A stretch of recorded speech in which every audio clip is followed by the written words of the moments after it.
like an Italian Spanish guy. I don't know what that was about. I wonder, how's the donkey? The donkey? Well, I hate him. I hate my donkey. I was everything. Oh, well, actually, I was drunk on tequila. You ate your ass. I ate my ass. Put up home. You don't see somebody do that. Boy, that sounds like some bad movie I saw on the internet. That was easy. You didn't expect that. No, that's a little nauseous. Okay, resident commentators in the house are in the house. Jim.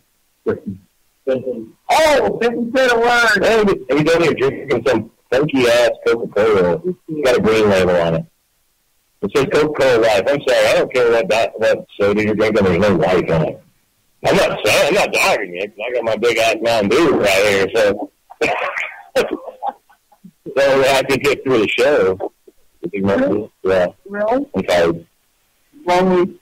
Well, yeah. Okay. I don't know about long. It's been a lot of hours, no matter how you look at it, but... Big drag. Oh, yeah, drag. Really? Really? A realist pragmatist. What's depressing? I don't even know what a pragmatist is. Sounds good, though.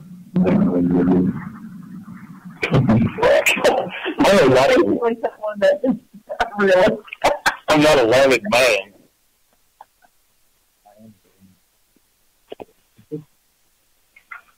Joe 17. Yeah. That means you're both smart. Yeah, there's no street smarts. Really? When the car's coming, you walk down the road. You gotta look both ways. I know that. That's not a smart. Speaking of a leprechaun. Hey, we a leprechaun. What's going on? Hey, you're joined by another commentator. Hey! We won't say that. I got it. Come on. I'll say this. I know you will. That's why I said it. Yes, we are. Gotta go. And tonight, we have a very interesting topic. That's my leprechaun. Spitting you into a 2-liter bottle, really. Okay. Hey, I want to say, maybe I could. I didn't reason that way.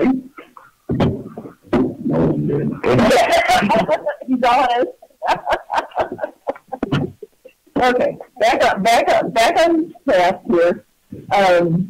Interesting topic tonight. Our guest tonight is Dennis Reeder, author of Paranormal and Zombie Fiction. And Ben, how are you doing? Oh, so far so good. I mean, it's Friday night. It's like it's a requirement that it's a good day, you know? Absolutely. And you're spending it with our craziness, so I'm not sure that it says about your taste. But it's all in your mouth. Then tell us a little bit about your new book, and I want to congratulate you. It's doing really well. Thank you. Yeah, The Demon's Apprentice is really doing well right now. I mean, it's been in the top 100 since the 4th of January in the genre. It's even picked up a couple of genres. And it's surprising because this is the same book I originally released in 2011. And it just, sat there for a long time and went nowhere. And I got the rights back a few months ago and re-released it with a new cover, and presto, it's kicking all over the charts there. So yeah, and I said, wow, that's awesome. Yeah, I think that my new cover is a big chunk of it, but I think a lot of it is also that I developed a readership since I first put it out. So that, you put a hot guy on the cover, it works. Yeah, I know. I saw a lot of books with my face on it. I ain't gonna lie. Yeah, I think I bought those books. I don't know, but yeah, it's the same story, and that's the funny thing is that but it's doing really well right now. I'm going to be at Vision Con this year, and I'm going to release the second in that series. called Page of Soul. Very cool. Why don't you tell everyone about it a little bit? Okay, well, The Demon's Apprentice is basically what I've always loved is a good redemption story, and The Demon's Apprentice is exactly that. Chancellor Chinabo basically was sold to a demon as a kid at 7 years old, escapes at 15, and none of his plans go the way he expects them to. He finds himself actually trying to live a normal life, and failing spectacularly. But in the process, he hears a lot about what normal is, and the idea that, normal just ain't him. But also, he sees a lot of what hides just beneath normal. Okay. That kind of fits pretty much everyone in the room. Oh, yeah. I am not just beneath normal. Yeah, you're way beneath it. Way the hell down there. But, yeah, I mean, throughout the story, he finds out, hey, this popular person, there's a reason for that, and in some ways, he's kind of the source of some people's popularity. Yeah. Well, recovery from abuse, because of course he was abused terribly as a kid.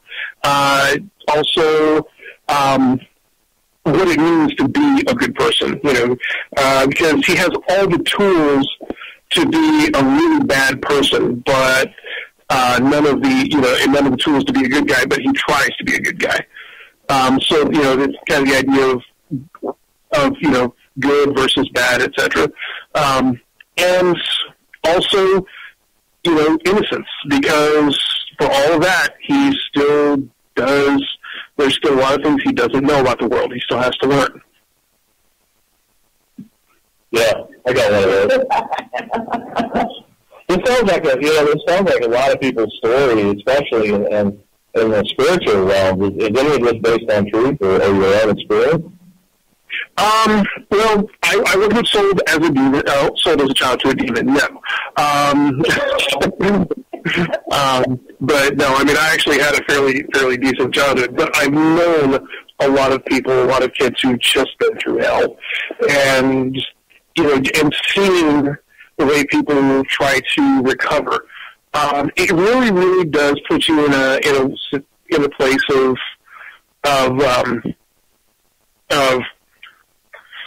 I don't know. You see what they're doing, but you don't see why they're doing it, and it changes a lot of your perspective of why they do the things they do. And I also try to turn a lot of tropes on their head. I get past the whole idea of get past the whole idea of, I've saved your life. We're now instantly together. And no, that don't work that way.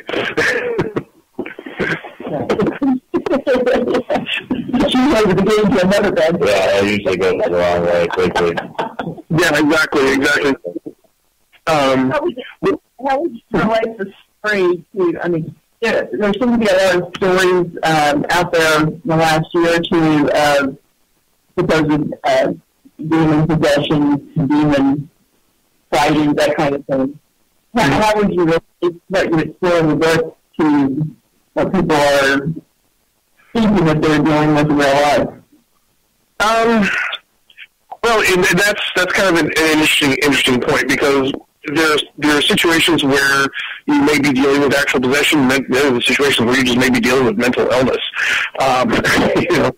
And it's hard to really adapt that to it. It really depends on your paradigm.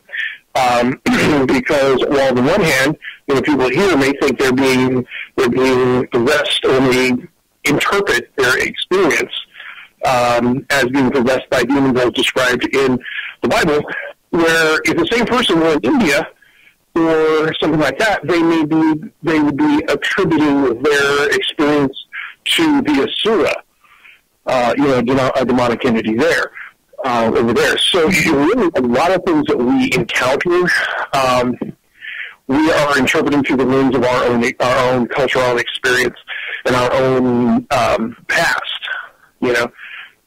so much of what we do, and that's where the quantum physics and the paranormal kind of collide, are based on our perceptions. Right, and I think that's the case in a lot of ways. In a lot of things in life, is that we base our opinions of others or of things on our own spiritual belief systems, whereas instead of looking at it from an open mind, and really trying to be accepting of others. I think we see more of people judging based on religious belief. Right, or on what they've been told to believe. I don't genuinely believe that. But the thing is that there are some universalities there. We have demonic possession here. In India, in other cultures, they may have possession by the Asura or by the Oni or something like that. So there is a certain universality where you just have to dig past the symbology that we use for it. Right, I agree with that 100%. What? Sorry, Lisa's getting out of her sound. No. I'm contemplating the question. You don't have to know that question. There's no going with them. We discussed that the things that you explore in your writing have to do with symbology and certainly places that people interpret as magic. Right. Can you explore that a little bit? Yeah. Okay. And one thing that I do explore heavily in The Demon's Apprentice is the way magic in his world works. Magic in his world works kind of like, as I explained it, is like a radio station in your head. You have this part of your brain that can actually affect magic. There's what they call cookbook magic, where basically you put all the stuff in the right place, you do a little dance, say all the words and do it over and over again, and eventually you're going to get a little bit of an effect. They basically ritual magic, basically the high hokey pokey. And what it is all of it is putting I'm sorry. Can we put you on that? The high hokey pokey? That's my new word for ritual magic. I like that. When I worked at Renaissance Books and Gets here in Springfield, we constantly dealt with all kinds of stuff. So after a certain point, we did get kind of irreverent. And we did wonder if the hokey pokey really was what it was all about. And if it was, then, you had ritual hokey pokey or the high hokey pokey. You had charismatic hokey pokey where you just shook it all about. That's fantastic. You had reform hokey pokey, where you had conservative hokey pokey where you just put your right foot in. It was fundamentalist hokey pokey where you just put your right foot in. And then you had the more liberal hokey pokey where you just put the left foot in. And, we just came with this whole thing. So, yeah, the high hokey pokey is anything I call it. There's a great deal of ceremony and pomp and circumstance and, and gravitas and all sorts of accoutrement, which in the world of The Demon's Apprentice is what they call where you can touch that station, as it were. You're basically tuning in. And you are... So, because as we think about it, when I don't know how many of us grew up going to normal church, but when you put on your church, you're going to church going clothes, you acted different, or at least you were supposed to. It created a different state of mind. Likewise, our teaching methods are designed to create a different state of mind. Basically, when you are seated and the person is standing and you are looking up, it automatically creates a more receptive the monocyclic state of mind in the person who's seated. That's pretty common in a lot of spiritual belief systems, though, putting on clothing and basically becoming someone else. Precisely. You're becoming your spiritual self. Yeah. And that is a symbol. That's why, in most religions, when you are taking part in something, a ritual of some sort, ritual and symbolism permeates, all of our world, and those are the things that our brain uses to create different types of things. We're randomly losing you on your cell phone there. Right? We've kind of not on that conversation, so just so you know, could you reiterate what you just went through? I'm sorry. Yeah, basically, in most religions, symbology is rampant. Clothing is rampant. These are the things that basically tune our brain to the proper channel. That basically get our brain into the right state to be spiritual, be magical, what have you. And that is what a lot of what chance goes into in the Means Apprentice. Similar to like the shamanic drumming or rattling or so forth. Precisely. Correct. Right, exactly. And see, that's where the different states or the different levels of magi in the book, they have gotten past certain states. For example, where Chance is not even an apprentice yet. He has to do the high hokey pokey stuff and put all of that into a charm that he then activates later. It's like storing it. It's like a bullet in a gun. So, he is very limited in his ability to cast magic, and that's because that's the way Delta, his demon boss, wanted him to be. Only those things that I give you that you can do. It was a limiter. And Chance goes into it a lot where, all of his spells are spoken in Latin because that is the language that he associates with magic. That's the wavelength that he goes to when he does magic.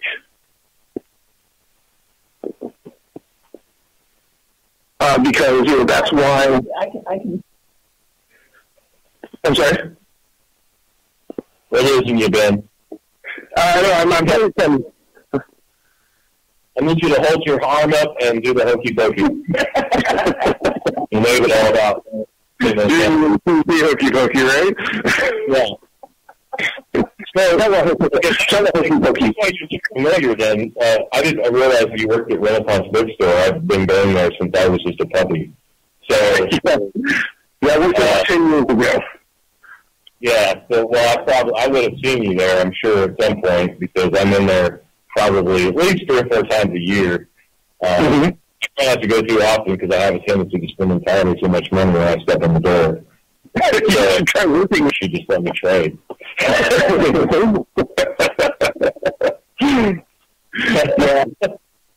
So it sounds like a lot of what you're talking about is stuff we're all familiar with, and you've probably gathered from your study working at Renaissance Bookstore. If anybody's ever been there, that's probably the go-to place in Springfield and really the Southwest Missouri area for any sort of spiritual anything.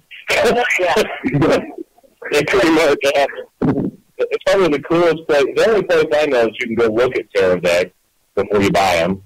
Right, exactly. Books on all kinds of different things, and I'm going to plug them here because they're just a great store, and like I said, I've been going there for forever. Yeah. Since they opened. So, they have, just about any kind of stone or book or even clothing that you're looking for, statues and all kinds of memorabilia and all kinds of stuff. So, yeah, so I would think that, a lot of what you're writing about here is probably somewhat related to working there, correct? Yeah, that's where I got a lot of the I guess a lot of the framework for a lot of stuff, because you do get exposed to a whole lot of different things. You have to learn a lot of things. to the point that when I walked out of, when I finally ended up, going to a different job because I had to, believe me, I wouldn't have quit there, voluntarily. If I had a choice, I'd still be there. By the time I walked out of there, my brain was an encyclopedia of knowledge about that whole world. Well, 10 years, working at Renaissance would be, I'm sure you have people from all different faith systems. Oh, yeah. Well, I worked there 10 years ago. I was actually only there for the best 3 years of my life. Yeah, I would probably have some sort of mental breakdown working there for 3 years, I think. And there's a lot of information in that little bitty story. But I discovered my secret. I'm sorry, go ahead. I discovered my secret superpower there, which is the ability to hand somebody whatever it is they're actually looking for. Really? That's a pretty good test. I would call that intuition. Whatever. Yeah, you do get very intuitive working there because a lot of times folks are coming in and they're looking at through things, and that's kind of where I pick up a lot of this. They're looking through things that they've seen through the lens of their own experience, and they're trying to describe it to you.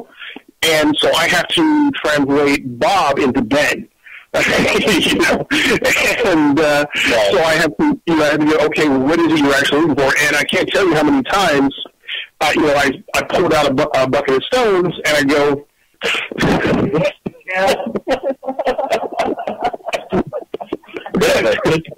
they have a citrine point in the case there that's just phenomenal. It's like a foot wide. Yeah. I really want to and I don't know if they still have it, but back in the back, they had a very, very large Celebrity stone. Oh, now I can't remember the name of it. It's the stone that you only find in the bottom of some rivers. Shivalingam? Yes, the Shivalingam stone. Yeah, they had one. We had one back there for a long time, like $360. I don't know if it's still there, but I was like, that's crazy. Yeah, I have several of them, but they're not that big. They're smaller ones. Yeah, exactly. But looking at Renaissance is what kind of led me through the idea that there's a universality to all things, but we just have to learn how that universality works.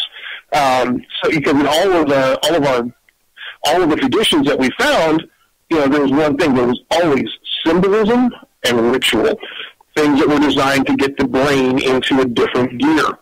And that's where I went with magic online. Is that that symbolism is very that's what I'm looking for. I write for them. You think I'd have more words on tap, but most of them I've written down. Basically,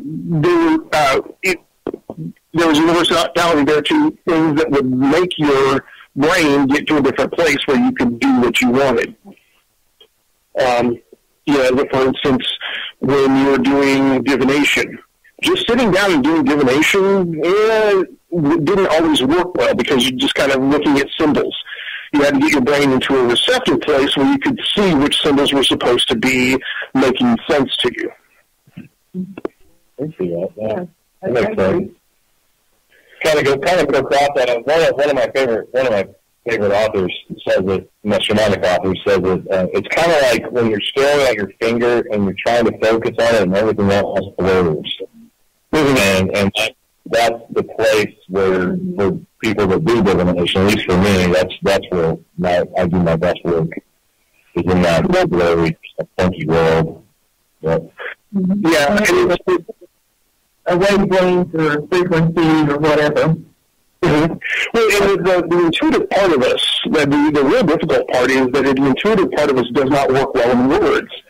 So when we are in our normal, here I am in the world point of view, our intuitive part doesn't speak the same language. It doesn't speak in any languages, which is why symbols work.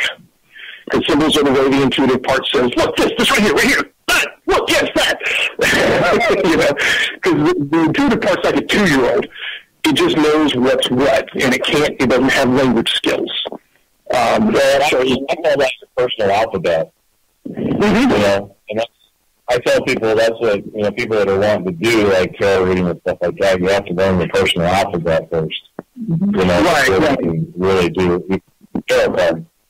Exactly. See, I use a similar term. You develop your personal lexicon of symbols.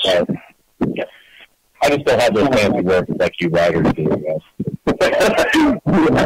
You gotta do the vocabulary. I gotta deal with it all the time with Lisa. She makes her carry Dictionary around. Oh my God.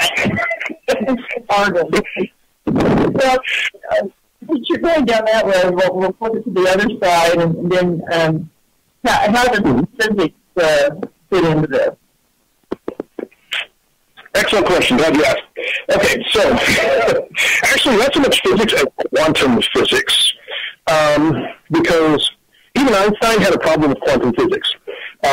He was going, no! Because when you get down to the bottom of the rabbit hole, when you start looking at Einstein's things, and I just took a primer on this tonight because I had to keep up with myself. Einstein's theory of relativity takes you to a point where physics no longer works. It breaks down. It just it just goes. You have an infinity of infinities, and it just kind of screws itself up. Then you get into quantum physics, where nothing works the way it's supposed to. So that quantum physics, there's two ways to explain quantum physics. One is one of my favorite jokes. So it goes like this. Heisenberg and Schrodinger, you know who they are, right?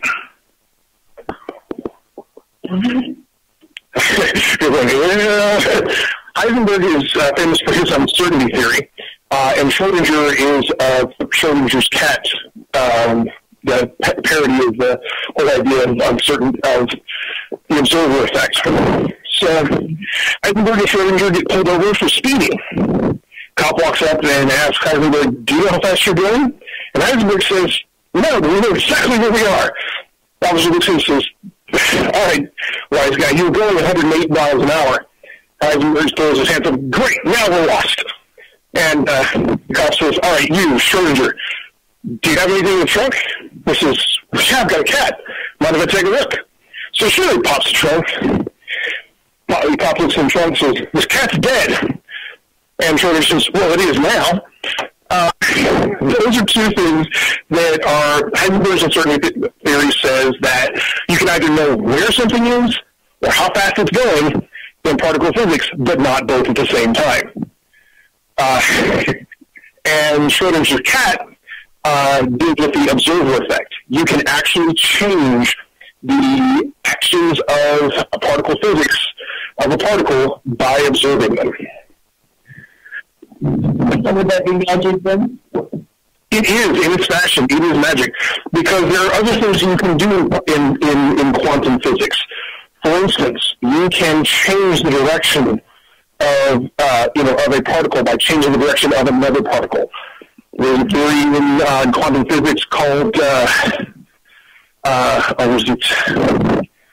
bilocation, where the idea that two objects can't take up the same space, that's right, but one object can be in two places at once. At one point it was theorized that black holes could actually basically find themselves outside of their own event horizon and evaporate.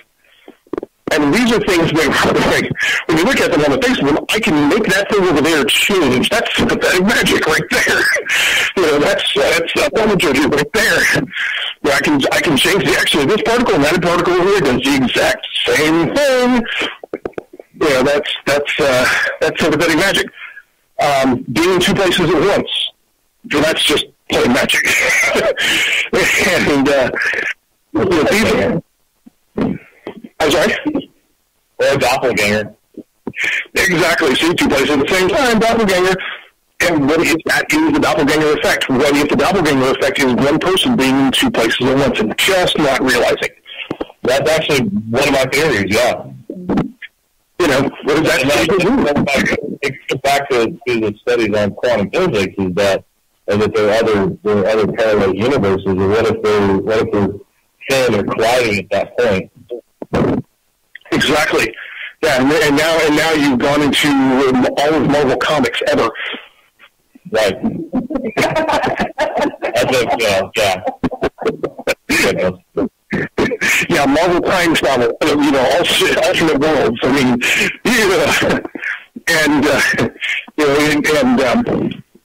and you just, there's so much in quantum physics that mirrors what we think of as magic. I mean, what deja vu is you having been here 6 seconds ago through bilocation, and now you're just catching up to yourself. I mean, there's so much that you can look at and go, yeah, what's wrong with that? But when you get down to it, I mean, really, the world is made of about 16 different things. 12 particles of matter, and 4 forces of nature. And that's everything. Imagine if somebody could basically, muck around with those things. If you could do that with willpower. We can, by observing things, because the observer effect, the whole thing about light is both waves and particles at the same time. The observer effect actually makes it act like a particle when you're observing it, but when you're not, it acts like a wave. And we have that effect on the universe just by watching it. We can change the outcome of an event just by observing it. Then there is something there. There is some connection. Well, tell me, do you think this explains paranormal experiences? I don't know what explains them. I just know that they happen. That's the thing. That's the beautiful part. That is one of the things that paranormal experiences, again, I think we're seeing things through our own lens. But, there's also evidence, supporting the idea that there is a soul. There is an energy in the body that just leaves. It doesn't dissipate. You can't destroy energy. It doesn't become matter. It departs. So, yeah, I'm kind of with the whole, there is something out there. I just don't know what it is. And I think the problem that we run into when we try to explain these things is that we're trying to explain them through a lens that doesn't quite see the entire spectrum. So we're trying to understand something that we don't have the tools to see completely. And we're doing our best, and we're doing better than we did before, but we're still very limited. We don't have we don't have the instrumentation, we don't have the means to actually see all the way into that realm. So it's really tough to say. So, Alex, you threw your hands up about that. Yeah. I'm curious to hear your input on spirit. Why? Let's see. I was thinking of a question, and I'm all sidetracked with my computer. Erase your history. So, you believe we have a soul? Yeah, I believe we do. I've had too much personal experience. Hold on, Ben. I'm getting some from the peanut gallery here. Okay. It's hard to quantify things. Right. Physical. That could be argued. How do you explain an apparition? How do I explain an apparition? No, Ben. No, we're picking on Alex here. Oh, okay. So what is the apparition? Is that your soul, or is that just what? What is it? If you don't believe in a soul, what is it? So he says. So he says. Okay. Well, you've heard the evidence first. You can't say that that's not true. You've had personal experiences. Yeah. So what is it? What is an apparition? Yeah. In the timestamp. Okay. But how can it have intellect if it's a timestamp? A timestamp would be something that's like a loop. You know, apparition is supposed to have intellect. Okay, but how do you interactive? Interactive. Mm-hmm. Intelligent haunts. Intelligent haunts. Because doesn't want. I'm not so. I'm so big. The cat. Yeah.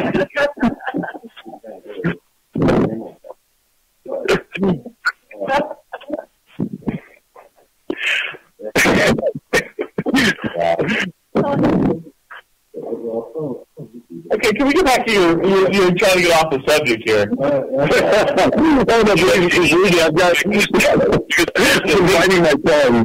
I've invited my check and yeah, you don't believe in a soul, but do you believe in rhythm? Because, some of us have souls, some of us have both. Some of us have, only one.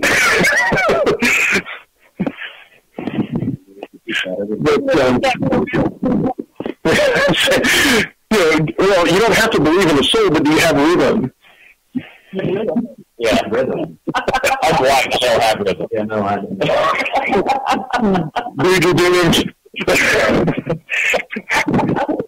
You can't get hands either. I thought I could when I used to drink. But, and that brings up another interesting situation, altered states. Yeah, that's true though. You were talking about altered states earlier, or floating or tone alternate states. But what about hallucinogenic? Right, exactly. There's a lot of shamanic cultures, especially that use hallucinogenics of some sort. Right, and get to a certain state. Yeah, and that's again, Vision Quest, same thing, really, just, using trauma to replace hallucinogenics. And I'm sitting here thinking, peyote trauma. I think I'm going to go with peyote for 500, Jack.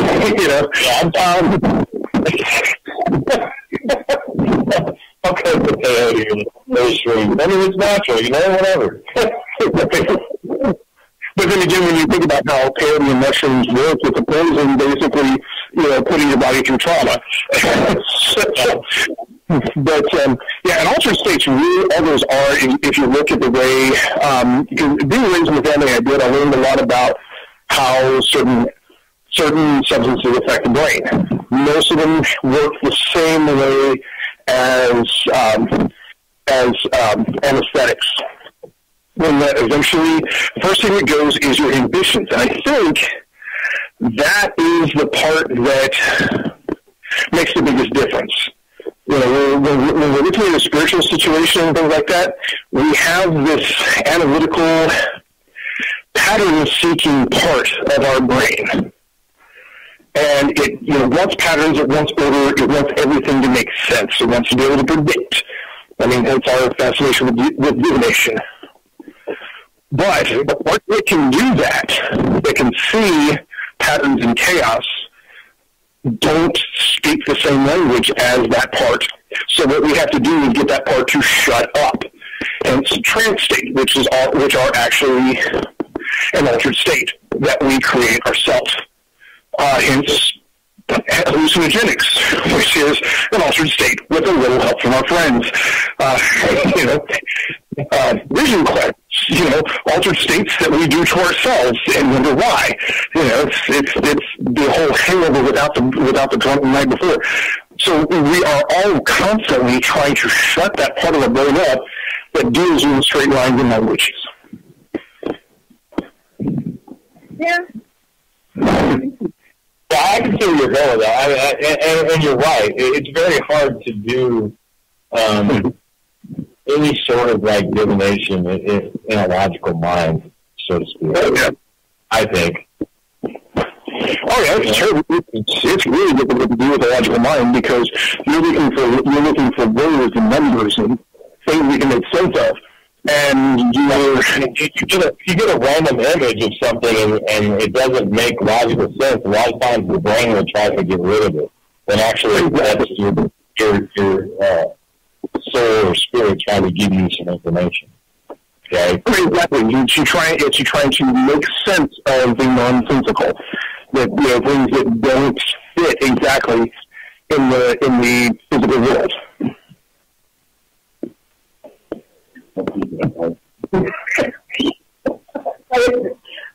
I agree with you, Ben. So I guess the question is... Lisa has 35 children and they're just running around randomly. I was going 30. 34 and a half when I'm the little guy.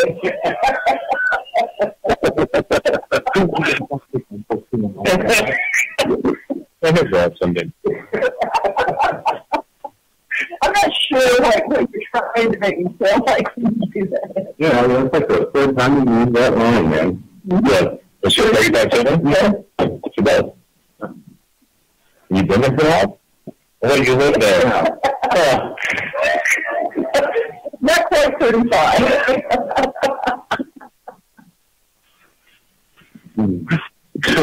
I think Johnson's lonely. I think that's what it is. Oh, God, no. Yeah, let's connect everything out.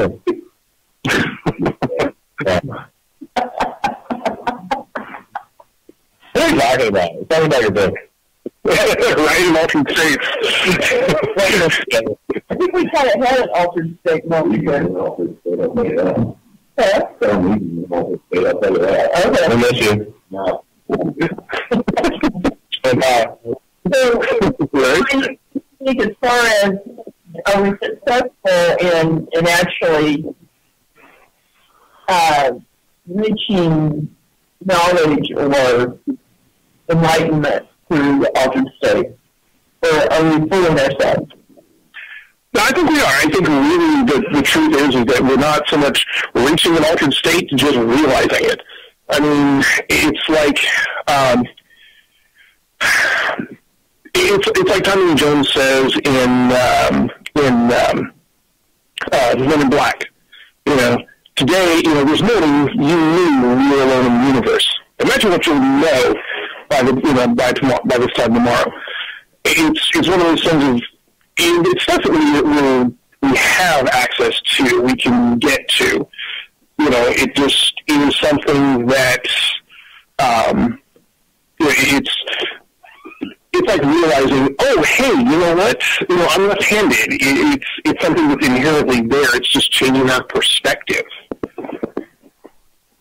I agree with that. I think that, you know, I'm a firm believer that, of course, you asked me this 10 years ago, I wouldn't have said it, but I'm a firm believer that you can reach that state without hallucinogenics.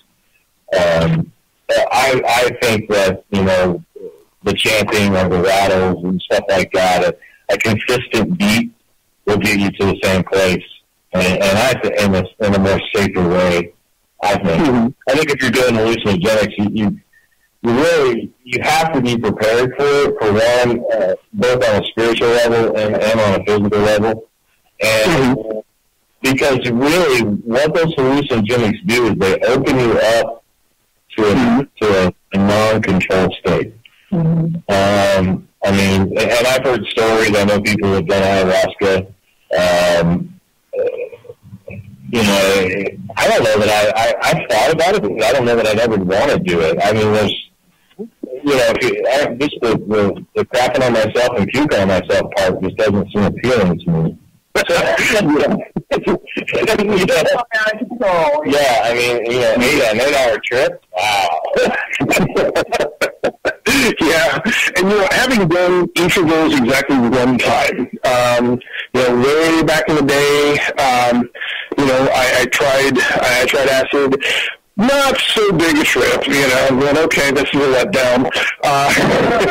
You know, and the thing is the weird thing about that, the whole weird thing about that, is when I did that, you know, all that did for me was make all of my senses very, very acute. Which I do not want to try a green apple Jolly Rancher when you're tripping. That will suck your eyeballs to the back of your skull. That's tart. You just go, oh, wow! You know, but that's all you experience. I did at one point in a more controlled, more, you know, for me, spiritual situation, you know, small dose mushrooms, and it was interesting in that it really was very formative for me in my ideas of what a hero is. Because at the time, you know, it basically gave me the idea that, you know, heroes don't always have to be pretty. You know, they can be, in fact, the uglier they are, you know, on the outside, it seems like the nobler they tend to be on the inside. I can agree with that. I think, I think a lot of healers go through pretty intense situations in their lives so they can help others. And so they may, their past may not, maybe somewhat, black or jaded. But, they've done that or gone through that so that they can better help others down the road. And, we obviously don't realize that at the time, but, that does sometimes turn out to be the case. Yeah, yeah. I agree with you there. And, I think not only, I think there's various ways that we can reach those states without stimulants. I mean, and I think, they're finding out that hinges, like Stonehenge was designed to create a certain frequency of sound when they drums there, and that actually it's the frequency that 18 hertz that tunes the brain into the same frequency as the earth. Oh, yeah. And I think that's probably where sense of enlightenment or knowledge comes from, because we're actually in tune with the earth at that point. It's always, a huge amplifier. Oh, exactly. And that's the weird thing, is that that's where another place where quantum physics, you mentioned being in tune with the earth. Tesla figured out way early on that the earth has a resonance frequency. Mm-hmm. And, there is, I think, a certain amount of us getting, being able to tune into that. Even the fact that bones are piezoelectric, that when you put them under pressure, they will generate electricity, which is why electricity heals bones faster. You didn't know that. I've had that happen on a rib. I had a pretty torn up situation in my rib area, and they used electricity and heat and cold at the same time. And within a week, I was fine. I mean, they'd been that way for several years, and had me right out of it. Wow, pretty wild. Yeah. Yeah. So after with it for so long. Yeah. I mean, I really had no. It was basically my back that it pushed my rib up into my rib cage, and they had to pop my back out, and then that was just all inflamed and nasty in there. Mm-hmm. And they gave it right up. I mean, our body is one, is fueled by electrochemistry. So there's so many energy that we can attune ourselves to. And here's the beautiful thing about that, though. Once you get to an altered state on your own, once you develop the ability to enter an altered state through your own trance situations, or through chant or what have you. There's another thing about brain chemistry, is that the mind does not differentiate between the experience and the memory of the experience. So really, a lot of times when you're putting yourself back into an altered state, you are remembering that state and coming into it. Okay, I can see that. Yeah. Well, I think that the memory helps become the trigger to start it. Precisely. Yeah. And we create symbols to get us as gateways to get us to that state. And that's what magic is in Chance's world. That's why, his spells go off with a single word. He has triggered a whole bunch of things into one gateway. Giving that one key and bam. It's kind of like Pavlov's dog. Yeah, exactly. He's creating a response within his brain that is instantaneous. Well, yeah, so I mean, so in essence, basically, and you can say that the sense of magic or altered state can really be explained through physical properties and ordinary experience. Well, yeah, when you think about it, I mean, everything is actually ordinary. What we call the paranormal, it's real, it's natural. We just don't get it. Exactly. Absolutely. I mean, it is normal. And for a lot of us, it's been normal for a long time. Most of our lives, or all of our lives. The paranormal is just something out of the society's idea of normal. Exactly. And for people, I guess for some people it is paranormal because they haven't had their own experience. Well, if they fear it, I think that's why they got to label it. You know, I mean, I think that it's something that scares people, and so we have to have some sort of way of. Oh, absolutely. And we have this lens as a society that we see things through. You know, and one of the funny things is you mentioned divination. Chance actually goes into how divination works in his world in Page of Swords, because he uses the theory behind the Akashic record. It's all connected. It's all happened. And truth is, in theory, if you knew how to read every electron and every atom, you could see how everything would affect it to create that particular moment. Interesting. I can see that. Yeah. Sure. I can see that. You know, I think this sounds. I mean, I like the fact that you're exploring some of these different ideas in your writing.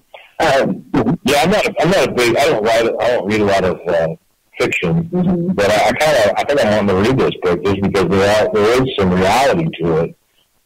Of my own thought processes. I'm interested in your take on it in the book. Well, right. You know, because we get exercise to explore those concepts. Well, I agree. Yeah, I think, you know, intertwining of different faith systems. Of course, I practice them anyway, but I think I'm a firm believer that there is, and then this is going to get us completely off topic, but we've got only a couple minutes left. But I'm a firm believer that all the spiritualities in the world, number one, lead back to one singular faith system. And I believe that all different religions have pieces that are a part of the original.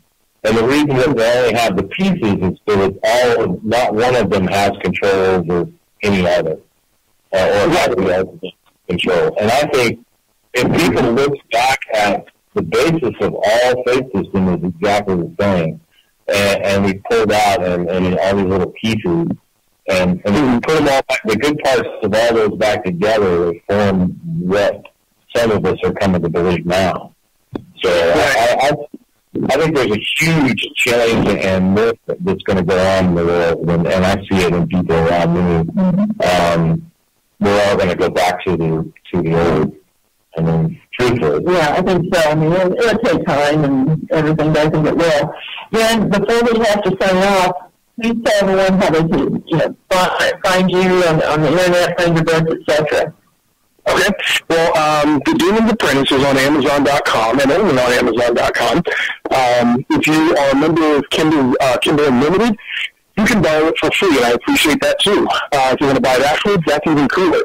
You can find my website at www.chancefortunato.com, and you'll find all of my books, including the Zomblock series. Awesome. Looking forward to it. I really like to read your book. Yeah, I'm really interested in I read more fiction than John. I'm really interested in the take on this. So we sure appreciate you coming on, Dylan. And I've enjoyed our conversation. I have too. We like to promote authors, and it's great that you're really local to us. So no hometown. So we appreciate you. I just want to say, okay, I just want to say real quick, I am going to be at VisionCon in the Rational Worlds booth in the dealer's room. Awesome. Will you be at Phenomenon? I don't know. I've been thinking about it, but I don't know if I'll be able to get to that one. I think I'm going to be at Archon. Okay. Okay, awesome. Well, maybe we'll see you there. Alrighty. Well, guys, it's been a pleasure. All right, thanks very much. Thank you. I think we're at the end of the hour, and we appreciate everyone tuning in. Next week we have Evelyn Rice night, my favorite. I can't wait. Yes, I'm excited. Just stepping up and down like a little kid, and so we are going to be talking about somatic waves and spirit walking. So it will be a good one. And how it relates to the paranormal. So that will be exciting. Yes. Thank you, everyone. Have a good night. Good night.